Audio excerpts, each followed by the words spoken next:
most of the licensed dispensaries that I've been to, when they figure out that the bud tender drives your sales, that you then invest in them. And if you don't do that, shame on you because you're hurting your own business. And without that education about cannabis science, you can't successfully sell this product or educate the consumer who also only knows street weed.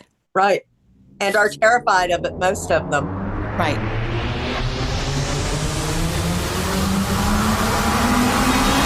Welcome to Season 6 of the Cannabis Truth Podcast, where we speak the language of cannabis freely and uncensored while educating our audience on safe use of this live plant therapy. You should know what's in your cannabis, what's good and what's not, because cannabis does not come with an FDA stamp of approval, yet. The information you will find here comes straight from scientists and clinicians doing the work and reporting their findings in reputable outlets. Hopefully, we can inspire you to research the facts as we know them today. Cannabis is an amazing alternative in health remedies, with the potential to alleviate typical disease problems and troubling side effects, even those caused by synthetic prescriptions. Here now is the host of the Cannabis Truth Podcast.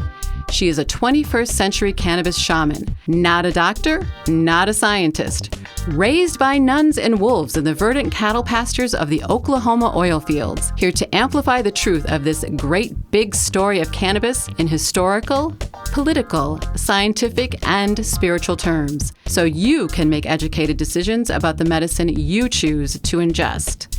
Please welcome Honey Smith Walls. B. Yes. Would you please introduce yourself and tell everybody what you do? Sure. So my name is Beatrice Stein, but everyone calls me B. My students call me Miss B. Oh. So Miss B I am mostly. And I am the founder and director of Hospitality Pathways, which is a nonprofit that trains people for jobs as retail cannabis dispensary. The term is Budtenders.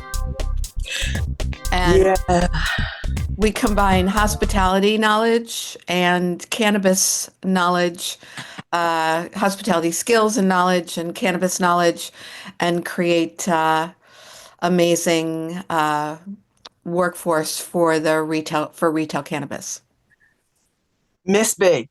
Yes, ma'am. You got to know I have been complaining about this subject for a decade.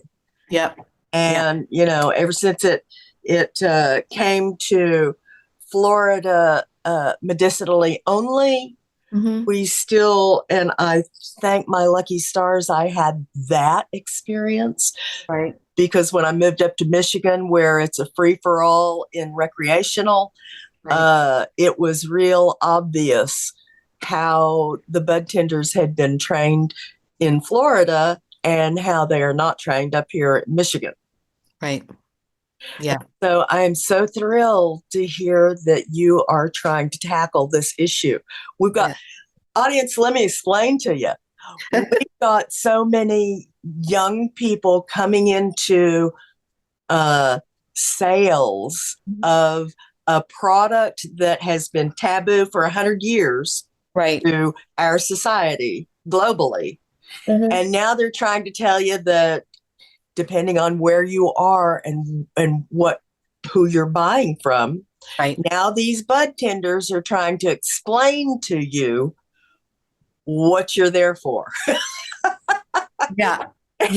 Difficult. It's very difficult. You know, we come across this all the time in New York, in the 5 boroughs, is that the dispensary gets a license and they're hiring people. Sorry, I'm going to sneeze. Oh, bless you. It's you. Thank you. Did you little sneeze? You are so girly. I was trying not to let out like a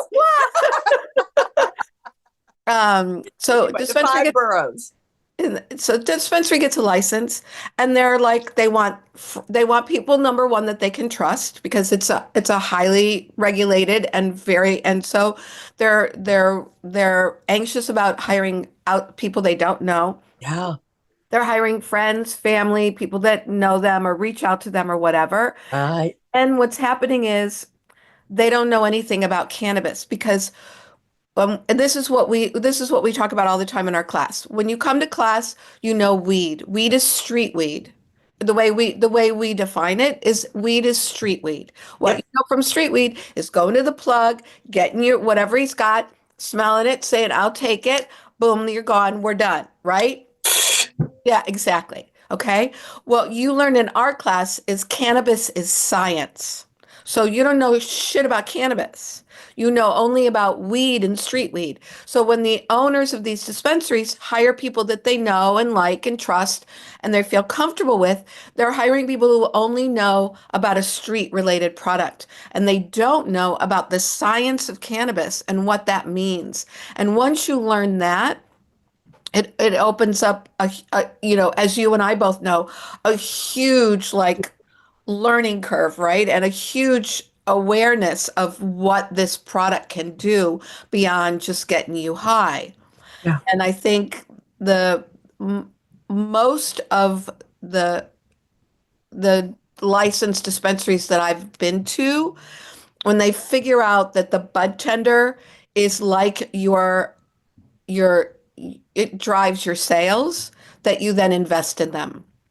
And if you don't do that, shame on you because you're hurting your own business. And without that education about cannabis science, you can't successfully sell this product or educate the consumer who also only knows street weed. Right. Right. And are terrified of it, most of them.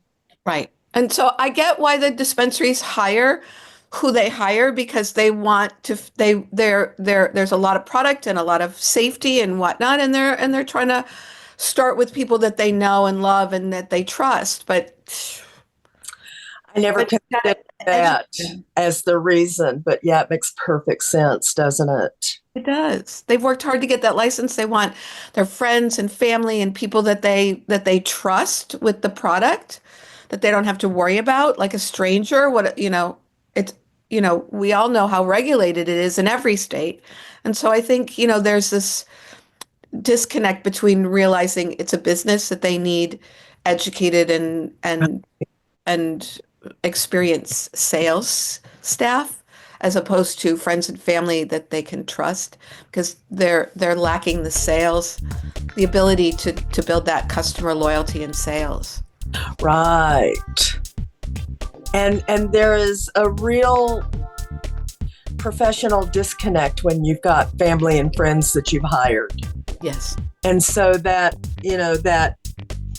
there's a lot of structural stuff in the background going on that isn't there when you're hiring friends and family. Yes. Hi, Honey Smith Walls here. I'm host of the Cannabis Truth Podcast, weekly for the past 6 years. But today I'm inviting you to a Facebook group called the Holistic Relief Summit, in hopes that you too will come for the peace and stay for the epiphanies. It's a beautiful space for women to find all kinds of relief from all kinds of suffering. Come join us for free. Well, hello, I'm Dr. Philip Blair, and I want to introduce you to Honey Smith Walls. And she recently had an experience with beta-caryophyllene. For years, I've been dealing with lots of arthritis pain and pain from neuropathy that has not been resolved through other prescriptive methods. As an advocate educator in the cannabis industry, I learn lots of interesting information about the compounds within the plants, and one of those turned out to be beta-caryophyllene. What was your first dose like? I was gobsmacked. Absolutely gobsmacked. It has given me my future back. I want to get it out to everybody too. I want to get it out to the whole world, as a matter of fact. It has so many mitigating factors for all the stresses of life and pain and diseases. It is unbelievable, the spectrum of care that it can provide. I know it's probably not your area, but you probably know about it. And I'm just curious about your opinion. What do you see businesses up there in the boroughs in banking and marketing, and how are they doing that with no banking? They're all struggling with this. I think the banking they've kind of worked out. They've found the banks that they can Trust. and that will work with them. So I think they've worked that part out. I do have to say, as a nonprofit, even I have experienced the banking issue. We're training people for jobs. We're not selling product. We're not selling cannabis, like nothing like that. But we got shut down by our processor for our nonprofit donations, and I had to find a different processor. And they said we broke we violated their whatever. Yeah.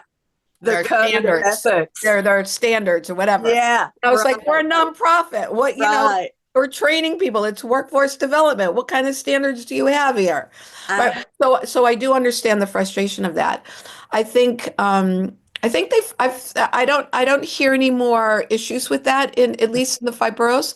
What was the other part besides banking? What was the other thing that you asked about? Marketing. Marketing. Yeah, because it's been verboten for the cannabis industry. I too have been shut down by 2 processors, Stripe and the other Square. Yeah, and, finally had to go. Stripe was the one who shut me down. Also, shame on Stripe. Shame on them. Stupid idiot, young company who should know better. But the problem is that if it's anything federal, they're not looking at what we're doing. They're just they just see cannabis. It's like Meta shut down my Instagram because we're talking about cannabis. Right. Like, really? You fired all the fact checkers and now they shut me down? Like, but anyway, digress. Marketing. I think some of the guys, I'm not going to say anything, but I think some of the guys are instead of asking for permission, are going to be asking for forgiveness. I think some of them are stretching the boundaries as best as they can, and hoping that the OCM doesn't come and smack them on it. But I see some people pushing the boundaries, but you're competing against the illicit market that does whatever they want. Right. So you got the guy next to you who's advertising cannabis, that's a bodega that's not legal. And then you've got a licensed legal who's got to shade their windows and they can't announce it and, all this stuff. So New York is a very unique market here because you literally side by side the legal and illegal kind of. Oh my gosh. And the consumer is confused. Totally. And OCM has done no advertising of their own about what's licensed and legal and what isn't, or any kind of campaigns about that either. So, and they can't advertise because of their goddamn restrictions. Sorry. Huh? They Sorry? can't advertise because of their own goddamn restrictions. No, but they can talk about, they should be able to have a campaign about what's the difference between licensed and legal and illegal, and look, like it should be out in more, not like, it should be really all out there. You should feel like you're bombarded by it. But I understand why they don't. Cannabis, as you well know, still has all these stigmatisms. Even in a licensed legal state, it still follows it around. We're not there yet. Where everybody's just like, oh, like alcohol. Like, we're just not there yet. No, but I think the alcohol industry has taken a hit. Oh, yeah. And so that's why I think the alcohol industry is trying to get into cannabis. Yes. And pharmaceuticals. Yeah, everybody's trying to get in. They're waiting for that federal. They're all figuring their stuff out, but they're waiting for that federal go ahead, and then they're going to bombard the industry. You think the guy in charge now will grant?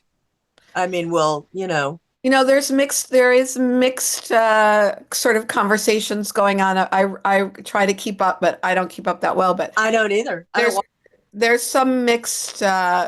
Some people on his cabinet are pro and some are not. So it's I don't think it's a priority for him.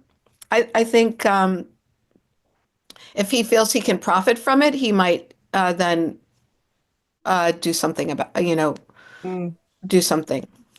So tell us about your program for these bud tenders, which is one of the most fundamental places we need to start teaching. Yeah. Yeah. So I come from the restaurant industry. I was director of training and development for restaurant groups. So I come to this kind of by way of hospitality.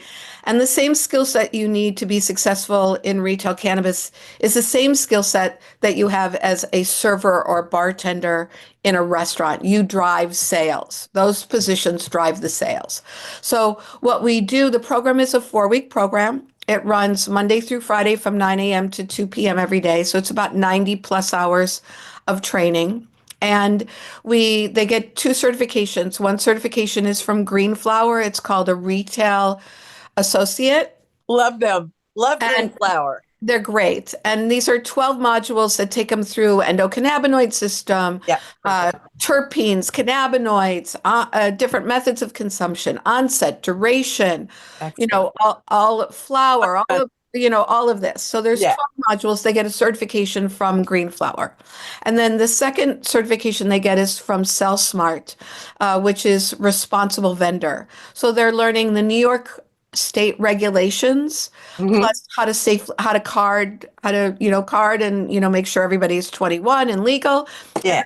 Safety and security in that licensed dispensary environment. So it gives them that. So those are 2 certifications. So that's their cannabis knowledge. I then bring in subject matter experts who deep dive on these topics. Like we do a terpene class, we do a flower class, we do an ECS class, endocannabinoid system class, all of these kind of things where they do the module, then an expert comes in and literally does a whole nother presentation and kind of deep dives on the topic. Because I come from hospitality, I'm not a cannabis expert. I am the facilitator to bring in those cannabis experts. And then we take that cannabis knowledge and we combine it with hospitality skills. So we talk about the guest and how to interact with the guest, sales tips, everything related to guest interaction and how to make the most impactful interaction with every guest so that they want to. So you make an emotional connection and that person wants to keep coming back because you had such a great experience, whether it be a short, quick transaction or a longer, I don't know anything, educate me kind of a transaction. It just depends. Yeah. And then we visit 2 farms. We visit 3 different types of dispensaries, all legal, but like different kind of ambiance and structure. So they can see the different types of environments. It's not like cookie cutter, like a Starbucks kind of thing. And then we help them with their soft skills, teamwork, time management, conflict resolution. We help them with their interviewing skills. We help them build a new resume. We educate them about their rights as employees. So how to read their handbook, all of their rights. What's the union? Because New York has all the dispensaries have to sign an LPA with the union. Doesn't mean they have to be union, but they have to do that. So we educate them about that. What does that mean and what their rights are? So we're giving them all around kind of education in that way. We do a job fair in the last week of class and introduce them to employers who are hiring, and then it's up to them. We don't guarantee employment, but we do everything we can to connect them to employers. We bring in brands that come and represent their brand, their reps, and talk about their brands and their products. They usually get some kind of a goodie bag, which is always very well received. I'm sure it is. Yes, and so they have brand knowledge, cannabis knowledge, hospitality knowledge. We do some Dutchie training, some POS training at one of the cannabis support, dispensary supporters that we have. So it's a huge. What did you just say? You do some Dutchie support? Dutchie is the point of sale system. I see. Okay. Yeah. It's the POS system. So we don't make them experts, but we give them a good overview and understanding of it. So when they get in the store, it's not intimidating to them. Right. And then and then we send them out into the world to work. So 65 to 70% of our graduates are working in licensed retail cannabis. They're making between 20 an hour up to 33 an hour. We have a couple people who are brand reps. We have many of them we have many people that have moved into supervisory roles and then onto management roles. Right. So they're moving up quickly because they're way ahead of everyone else. They show themselves as leaders because of their education, which is the goal of the program, is to not get they've come from minimum wage jobs. They've been unemployed or underemployed. We want to take them out of that rut.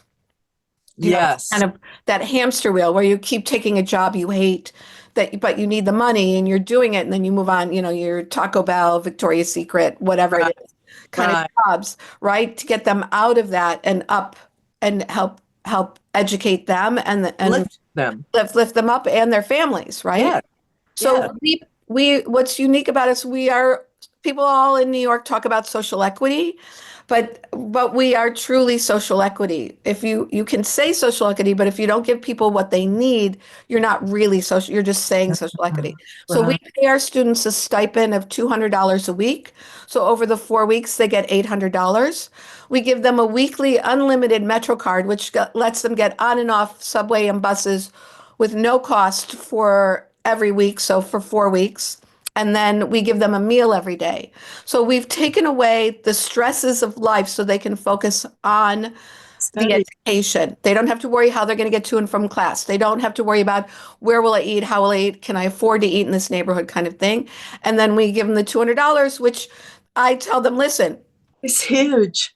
You could use it. You could use it for rent. You could use it for childcare. You could use it to buy more weed. It's up to you what you want to do with your $800, right? But it does take away those life stressors, so they focus on the learning, and that is huge for us because, like I said, most of our students are either unemployed or underemployed.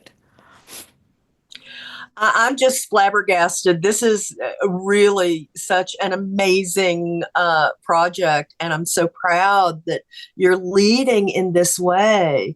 Our industry needs this desperately. Are you only up there in the New York area?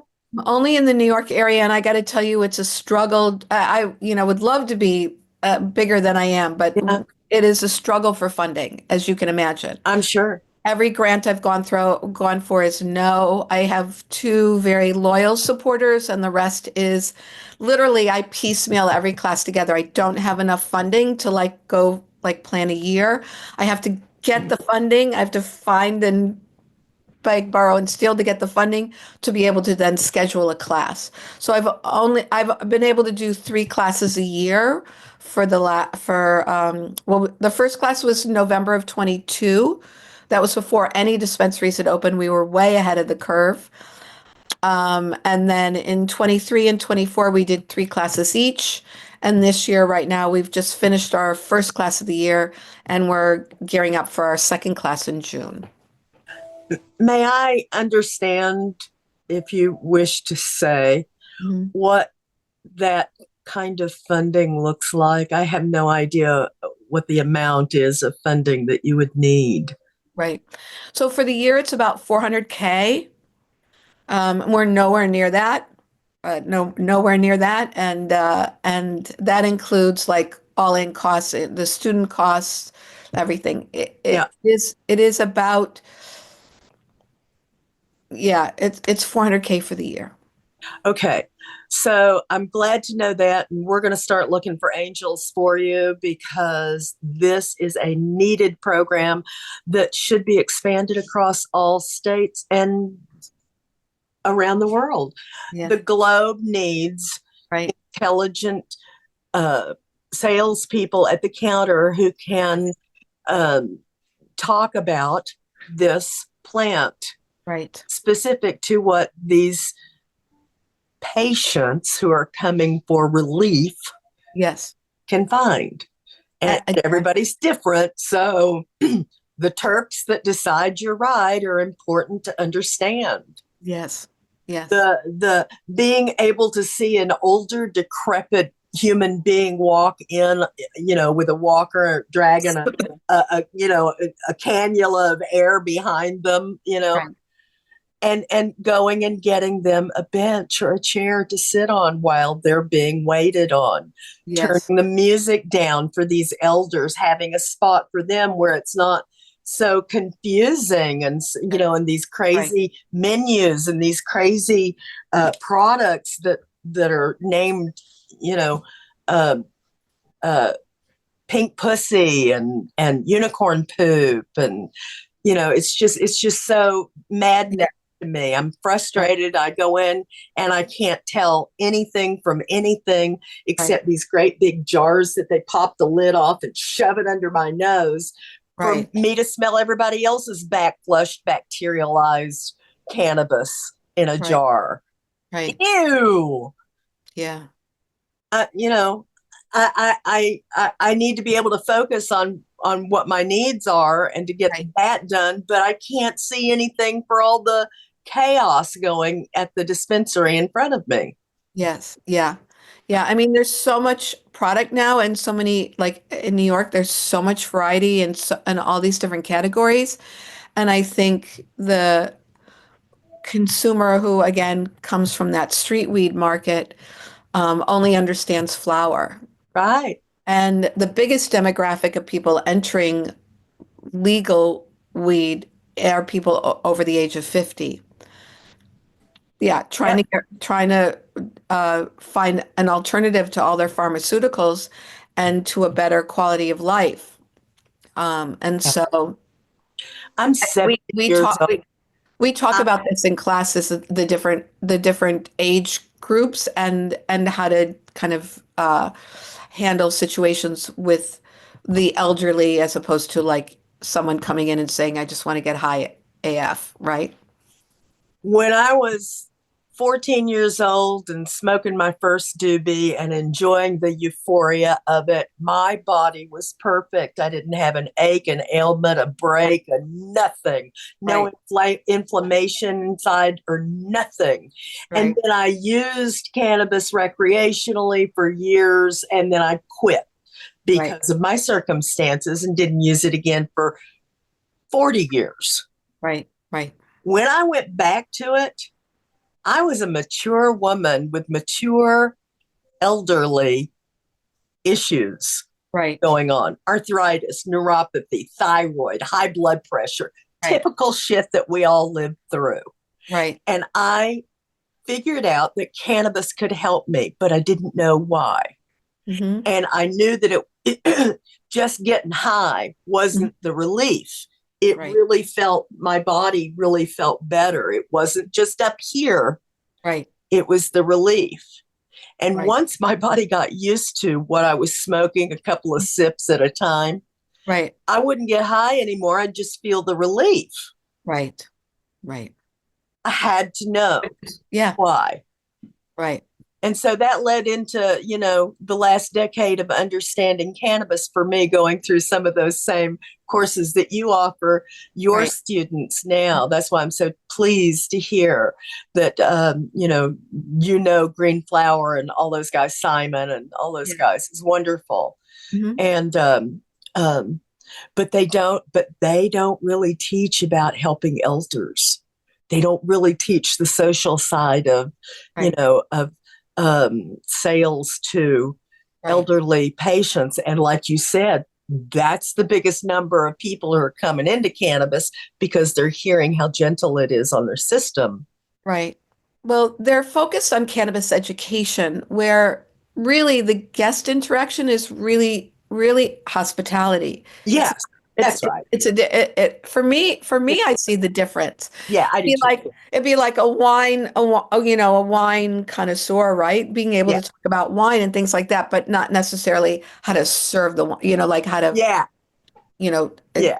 whatever. So I kind of liken it a little bit to that, but I agree with you. I think that the hospitality industry figured out a long time ago that the salespeople are your make or break your business, and to invest in them, where other industries have not figured that out to that extent.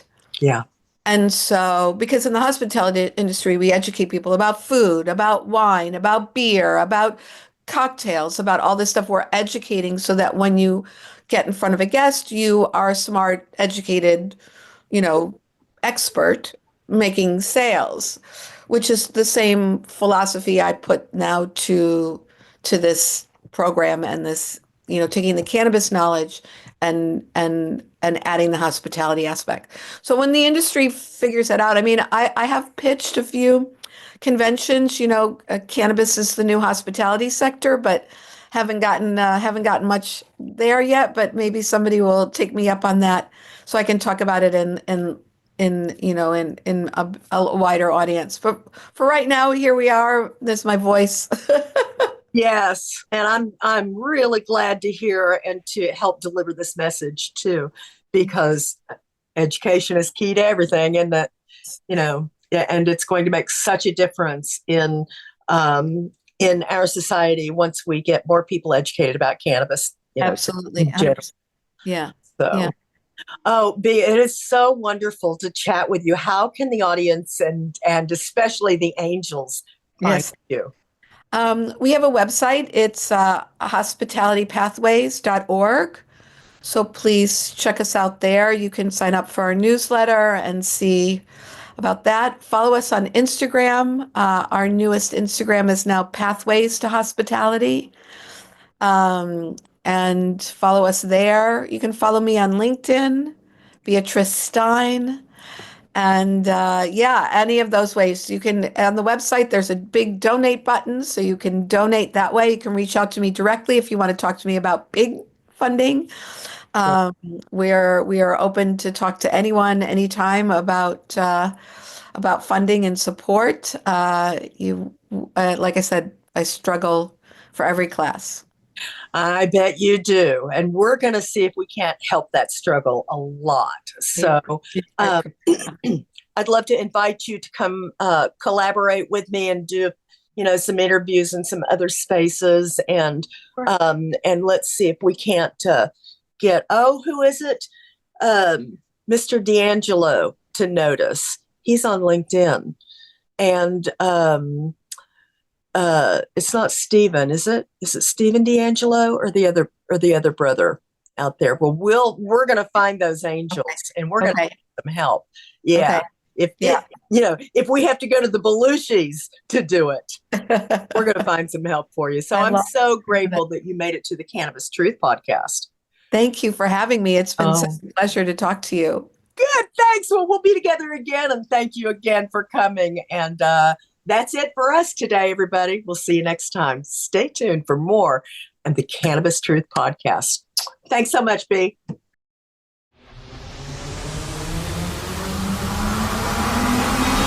You've been listening to another Cannabis Truth Podcast with 21st century cannabis shaman Honey Smith Walls. Using cannabis mindfully as medication is a different concept in Western healthcare philosophy, specifically over the past century. There's a lot to learn and reconsider. The scientific truth of cannabis is finally getting out and is wide open for all to see at respected medical sites like the National Library of Medicine at pubmed.gov and the Journal of American Medical Association at JAMAnetwork.com. We here at the Cannabis Truth Podcast are right there in the thick of it, alongside the titans of medicine, as a fly on the wall. We are not doctors, nor did we go to medical school, but we have taken dozens of private cannabis courses and still engage in continuing education offered by expert cannabis scientists. Over the past few years, we slowly began to see and understand the bigger picture. Now we hear from people all day long about cannabis. It is so important to use verifiably safe products. The process of getting a diagnosis from your family doctor and taking your records to a cannabis specialist can lead you to the correct cannabinoid therapy for your specific issues. Otherwise, you're simply your own guinea pig looking for answers without the foundational knowledge or ability to determine your best strategy. To find a qualified cannabis expert in your area, visit cannabisclinicians.org. This is a national society of cannabis experts. Look for the link in the show notes. Unless otherwise proven by a reputable third-party lab test, please regard all street weed as contaminated. It may do grave harm to a patient with a delicate immune system who already has inflammatory issues like arthritis, IBS, fibromyalgia, or worse. Thank you so much for your time today. I hope you find value and understanding through the conversations you've heard on this podcast.